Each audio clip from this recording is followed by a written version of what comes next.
So if you guys have been living under a rock, Modern Warfare 2's multiplayer just dropped the other day. I released a video giving you guys my first impressions of the multiplayer after about 10 hours in the game, discussing things from the gameplay loop itself, the map design, the audio, the visuals, and kind of everything surrounding the game itself. And in that video, I alluded to a few issues that have been creeping up in terms of the UI, some of the missing game modes, some of the missing features. And I said for the most part, the game is really, really good. I've been enjoying my time with it immensely. I would say the last good shooter that we had on this level was probably Modern Warfare 2019. But in this video, I want to talk about some of the things that I think Infinity Ward needs to answer for in terms of those missing features, in terms of the design of the UI, in terms of some of the stuff that should be there in a AAA release but aren't there. This is coming from a place of love because I've been playing the game pretty much non-stop since it came out. If you guys end up liking it, leave a like on the video, a dislike if you didn't. We're so close to 300,000 subs. If you guys aren't subscribed, do so. Let's get into it.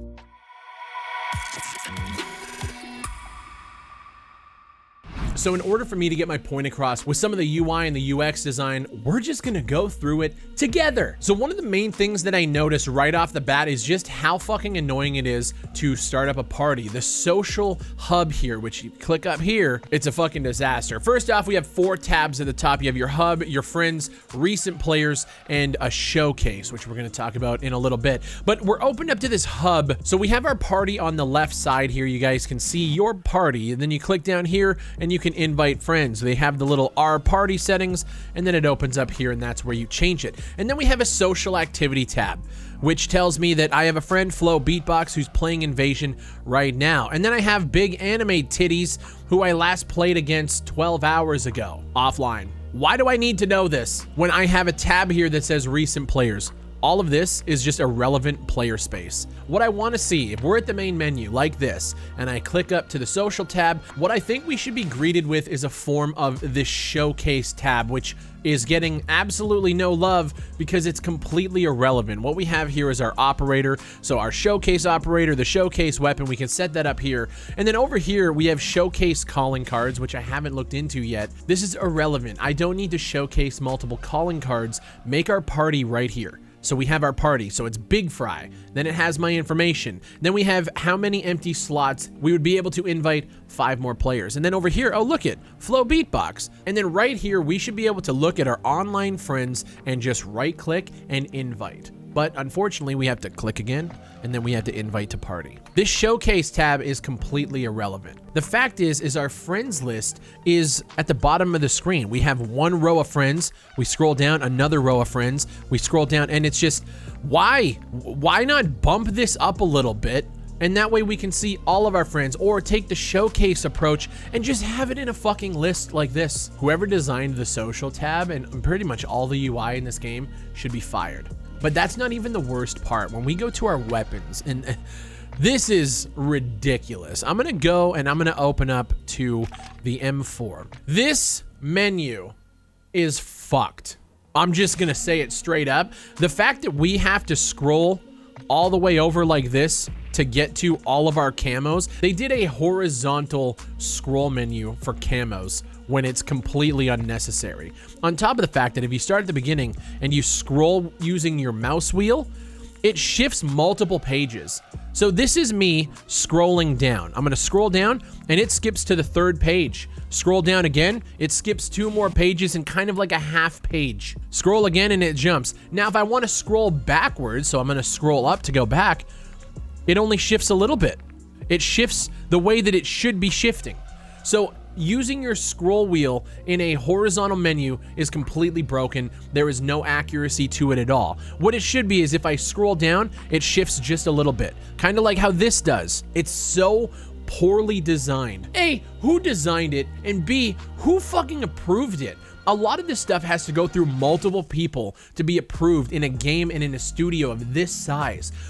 How did you guys do any of this? On top of the fact that if you're on mouse and keyboard, do you want to see what the gold camo requirement is? You can't. You see how I hover over this and it tells me I needed to get 50 kills while ADSing with the M4. I hover over gold and it doesn't even fucking do anything. I have to hover over this right here. So you see I can hover these. I have to do this, keep my mouse here, and then use the arrow key to move over to the gold camo. So for a lot of people who have been asking how to get the camos, it's a lot easier. I will say grinding camos this time around, a lot easier. Trying to figure out what the hell you have to do to unlock them is the actual fucking challenge here. So you have to scroll around here. Here's the platinum. You use your arrow keys. It's so fucking ridiculously broken. I don't understand it. Now, the funny thing for me is I know the UI is broken because in most of these games, you're usually able to access the storefront. Not in this game. They have an endowment pack that I actually wanted to check out because when you buy it, all of the proceeds go towards veterans. Can't do it. Let me click the store again.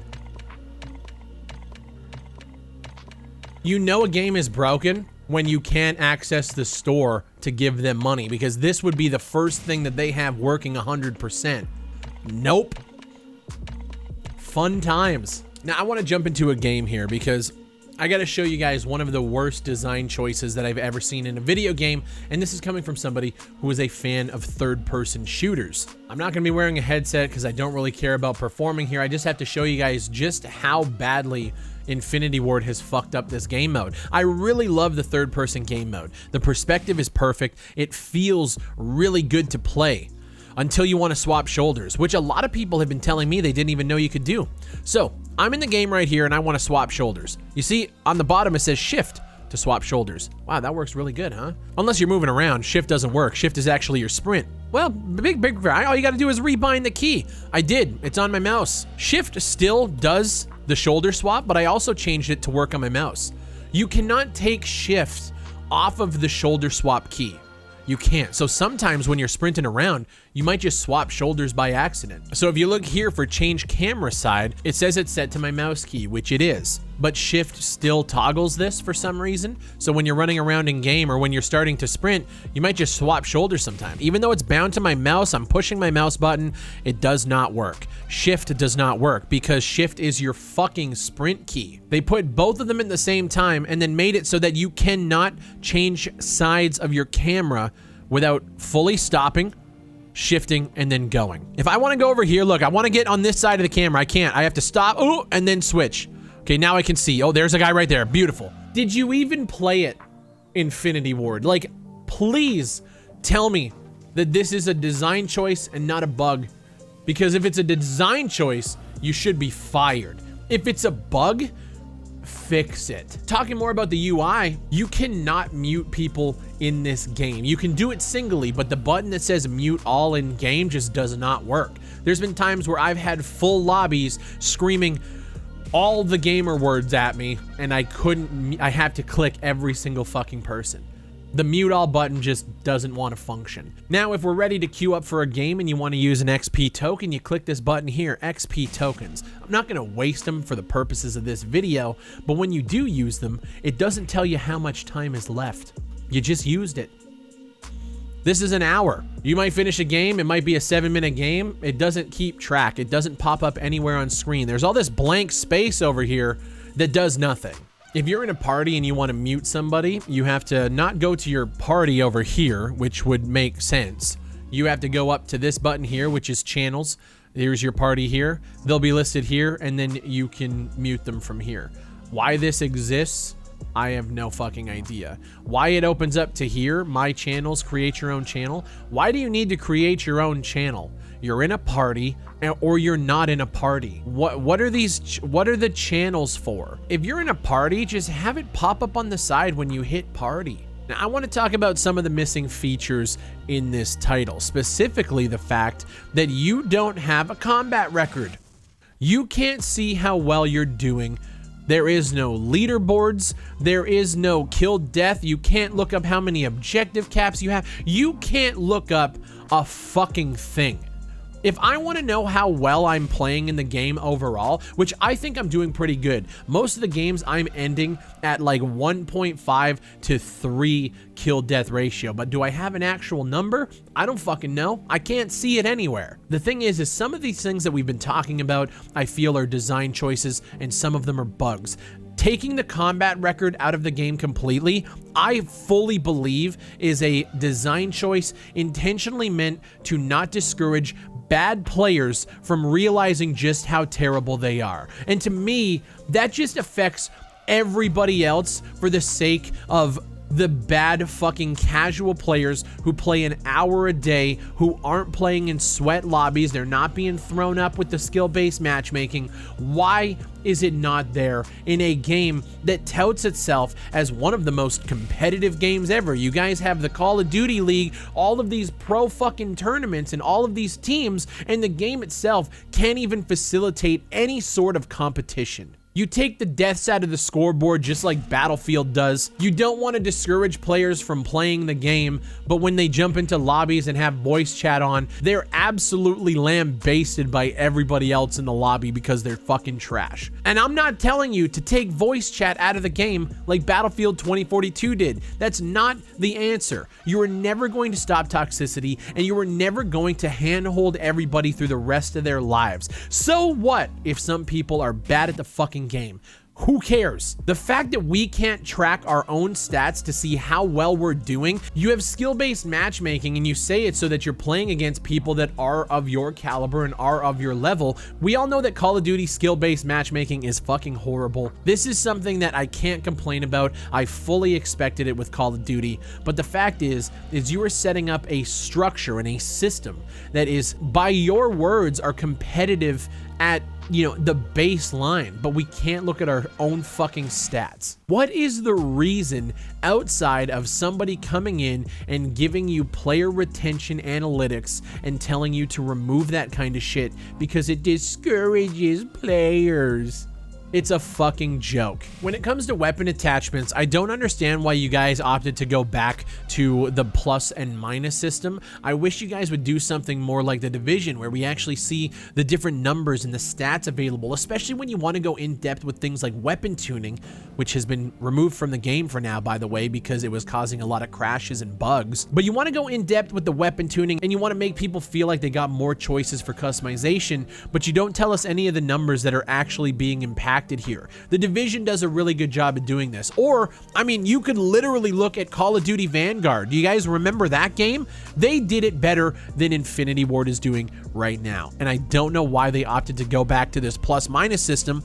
If I wanted to throw this flash hider on here and it takes down my aim down sight speed, by how much? We can see the bars here changing a little bit, and you can see that the recoil control goes up a little bit, but I don't know what those numbers are. None of these attachments tell you a fucking thing about what it actually does. Somebody on the press team for Infinity Ward needs to start getting in front of some of this shit, because we're already starting to pick holes into a lot of these systems that are meant to be here for a 2-year dev cycle. And like I said, man, I am getting sick and tired of developers putting games out there and then spending the first 6 months of its life cycle fixing a lot of this shit that we have been asking for or saying for years now. I wanted to make a video talking about the missing features, some of the changes that I want to see to the UI, because I love the game, and I feel like we deserve a good experience when it comes to every aspect of this game. Not only the gameplay being good, but the UI needs to be good.